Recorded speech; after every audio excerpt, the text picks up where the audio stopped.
semuanya, selamat datang di podcast kelompok 8. Perkenalkan, nama saya Mardiana Ainur Rohma. Saya Gita Alfira Madani. Dan aku Giovanna Natalia.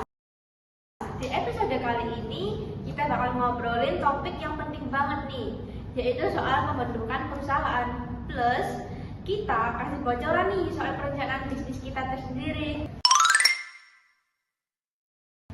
Oke, kita mulai dari dasarnya dulu ya. Jadi, perusahaan itu bukan sekedar jualan atau buka usaha sembarangan. Tapi secara definisi, perusahaan itu adalah keseluruhan kegiatan yang dilakukan secara terus-menerus dan mendapatkan keuntungan, baik lewat perdagangan barang maupun perjanjian usaha.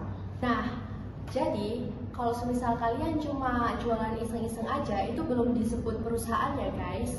Kita harus mempunyai continue, harus ada tujuan ekonominya juga. Terus perusahaan itu ada macam-macamnya loh.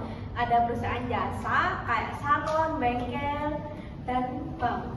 Ada perusahaan dagang yang beli barang terus dijual tanpa mengubah bentuknya nih, seperti supermarket atau toko kelontong lainnya.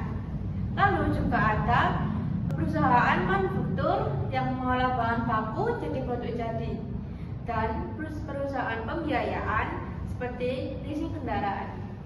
Nah, kalau kelompok kita sendiri, kita itu masuk ke dalam kategori perusahaan dagang, yang dimana kita menjual produk yang sudah jadi langsung ke konsumen, dan itu nyambung banget sama bisnis yang lagi kita rencanain nih.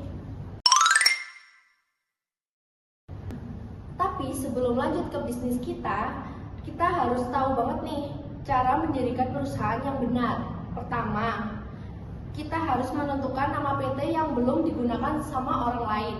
Yang kedua, tentukan struktur jabatan. Siapa yang menjadi direktur, siapa yang menjadi komisaris. Setelah itu, kita perlu urus akta pendirian di notaris nih guys.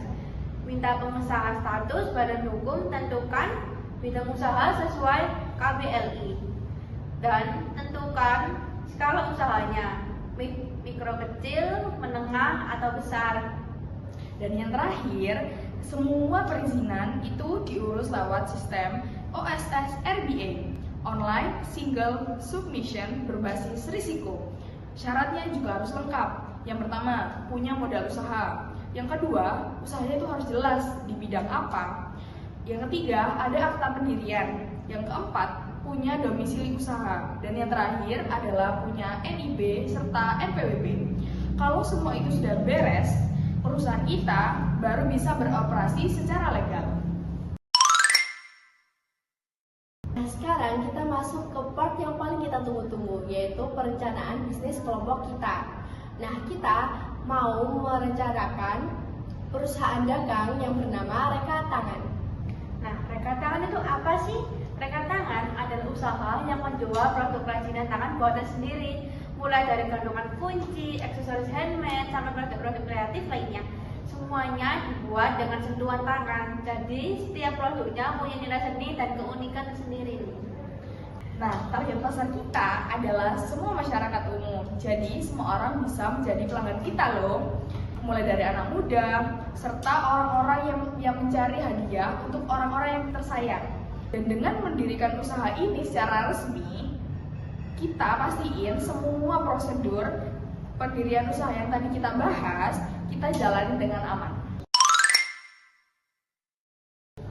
Jadi kesimpulannya, pendirikan perusahaan itu butuh proses ya guys. Dari menentukan jenis usaha, bikin akta, penuhi syarat, sampai dapat legalitas hukum.